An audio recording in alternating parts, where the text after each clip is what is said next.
Karl Lagerfeld has described haute couture as dreamed reality, and this year's no different. Chanel showcasing its summer 2015 collection in the Great Hall at the Grand Palais, transformed into a tropical greenhouse for the occasion, decorated with 300 flowers made from paper and wood. The collection contains flashes of orange and electric blue, and this wedding dress, a riot of embroidery and feathers that took 15 people 1 month to make. It's a visual feast for the label's 1,000 or so anonymous clients. It's beautiful. It's very accessible, it's very young, it's very wearable.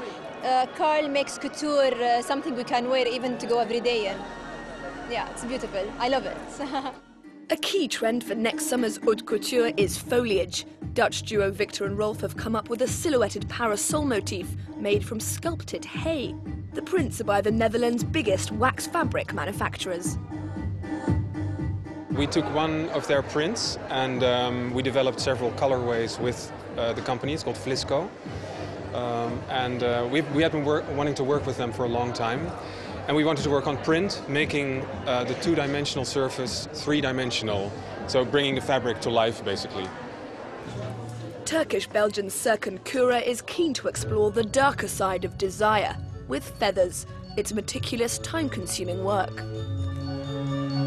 It's very difficult to count.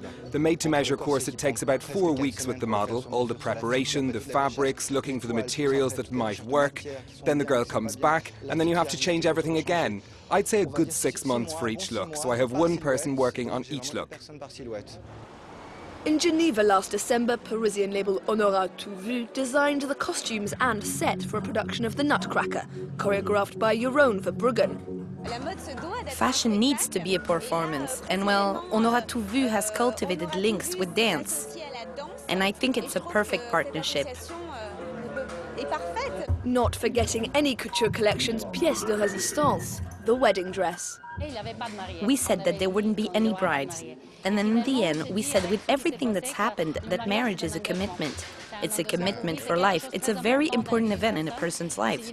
So we decided that our bride was going to be a commitment to freedom of expression. And to be on her guard all the time.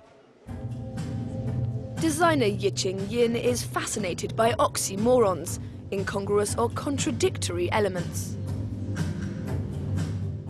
There's something paradoxical. There's a movement, a nonchalance in the way the pieces appear to be made. But in fact, it's extremely complicated.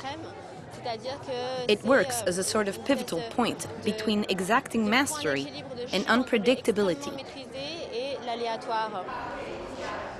If for some couture is a way of taming chaos, Bouchra Jarrar is an undisputed master. I mixed vinyl with extremely couture fabrics, using an artisanal method. It's astonishing handmade work. I make my own materials. Turkish-French Elie was drawn to the strange and dark world of Hans Bellmer's dolls for his couture collection. We took a dress and a jacket that would work together. We cut the jacket around the middle, at the front and the back.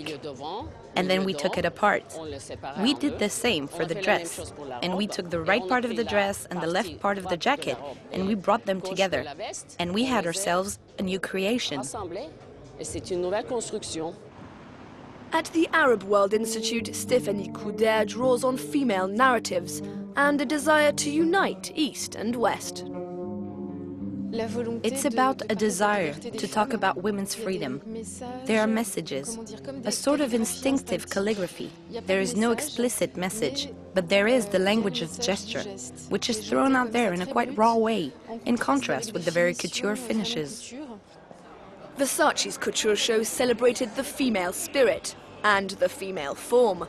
On the front row, American actresses Goldie Hawn and daughter Kate Hudson. On the runway, some of the biggest names in 1990s high fashion, like Eva Herzigova and Amber Valletta, a show all about exuberance and glamour.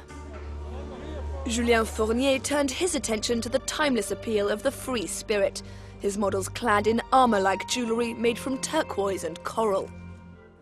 But the king of ethereal gowns was Lebanese Elie Saab, who dedicated his collection to his mother, his native Beirut, and the enduring mystery of nature.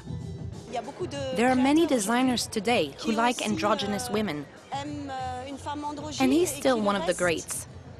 There are a few of them. It's not just him who really love women in all their splendor and generosity. Giorgio Armani too was inspired by gardens, with a specific nod to Japanese plants. Bamboo featured heavily. Newly admitted to the exclusive circle of the great couturier is Alexandre Vauthier. He learned his trade at Mugler and Gaultier before going on to dress the likes of Rihanna and Beyoncé. His trademark, a sexy elegance, at once nonchalant and studied.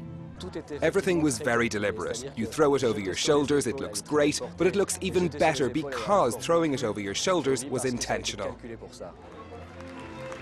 Next summer's Haute Couture will be a whirlwind of refined, frill-free elegance and precision, heralding a new era of grown-up sensuality.